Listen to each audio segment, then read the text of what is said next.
Au Centre de recherche et de restauration des musées de France, Aglaé bénéficie depuis son installation en 1987 d'une fréquentation assidue. Et pour cause, l'accélérateur est unique en son genre. Aglaé, de son nom complet, c'est l'accélérateur Grand Louvre d'analyse élémentaire. Donc Aglaé est un accélérateur de particules dédié uniquement à l'analyse des objets du patrimoine. C'est le seul au monde à ne faire que ça. En fait, c'est un accélérateur qui fait donc de l'analyse élémentaire, qui sert principalement à connaître en fait les techniques de fabrication et essayer de voir la provenance en fait de certains objets. Grâce à ces développements, Aglaé a la possibilité d'analyser des objets de toute taille et de toute forme, des objets fragiles pouvant souffrir d'une mise sous vide. Elle peut se concentrer sur une zone de taille très réduite, équivalente à 20 micromètres. Ces évolutions ont aussi permis de réduire les risques de dommages par irradiation, risques minimisés par les zonages et les mesures de radioprotection. Donc on a deux sources, une source pour générer des protons et une source pour générer des alphas. Donc aujourd'hui on travaille avec la source proton. Ces particules sont convoyées là jusque là, vraiment la cuve qui est la cuve accélératrice. Donc il y a un blindage en plomb qui évite aussi d'avoir des émissions au niveau de la cuve.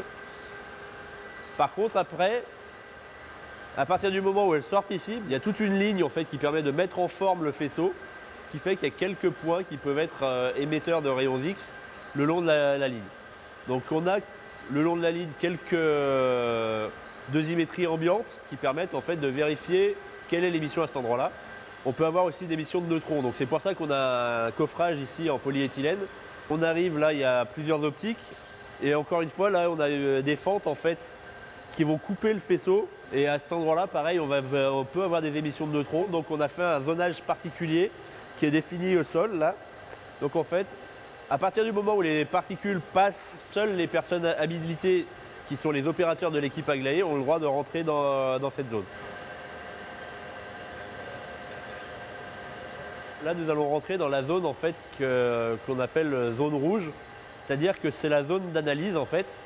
C'est la zone qui est accessible tant que le faisceau est coupé en basse énergie et que du coup il n'y a pas de risque d'irradiation.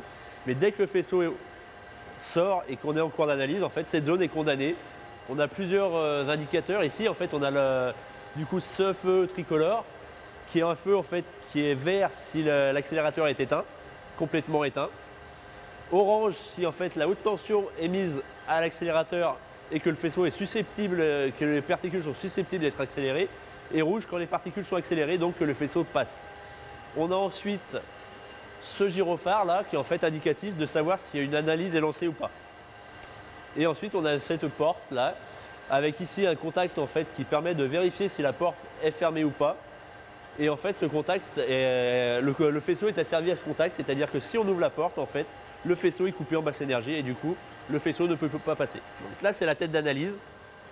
Donc le faisceau arrive ici par la pièce en laiton. C'est vraiment cette petite zone ici qui est en fait la zone la plus dangereuse au niveau radioprotection. Parce que c'est vraiment l'endroit où le faisceau est extrait dans l'air et où il est accessible en fait directement à la main si quelqu'un, par malheur, se retrouvait ici. La dernière personne à sortir de la zone doit venir ici appuyer sur ce bumper ici et sortir et fermer la zone tout en vérifiant qu'il n'y a plus personne qui est resté bloqué dans la zone. Et tant qu'il n'a pas fermé la porte, on ne peut pas en fait relancer le faisceau. Sachant qu'il doit fermer la porte dans un laps de 15 secondes pour être sûr qu'il n'y ait pas quelqu'un qui puisse rentrer dans la zone le temps de finir. Je suis une utilisatrice très assidue, au moins deux fois par mois. On a une formation déjà en interne et on a eu spécifiquement une formation avec notre ingénieur sécurité spécialisé en radioprotection ici, en interne. Et on est équipé d'un certain nombre de détecteurs. On est particulièrement vigilant quand on travaille surtout avec des étudiants à ce qu'ils soient toujours avec nous en dehors de la zone dangereuse. Bon, puis après, on fait attention évidemment à ce qui est signal coloré. Et puis, il faut dire qu'on a toutes les équipes qui sont systématiquement à nos côtés quand on fait des manips un peu dangereuses. Aglaé va poursuivre son développement dans le cadre du projet Equipex New Aglaé. Le système d'acquisition de la ligne de faisceau va passer de l'analogique au numérique, l'occasion de faire également évoluer le zonage de radioprotection. On va en fait créer une zone qui comprendra plus ou moins toute la ligne de faisceau et qui sera en zonage jaune à partir du moment où les particules seront accélérées. Ce qui en fait simplifiera un peu le zonage par rapport à ce qu'il est actuellement pour du coup avoir une meilleure compréhension par les utilisateurs des différents zonages.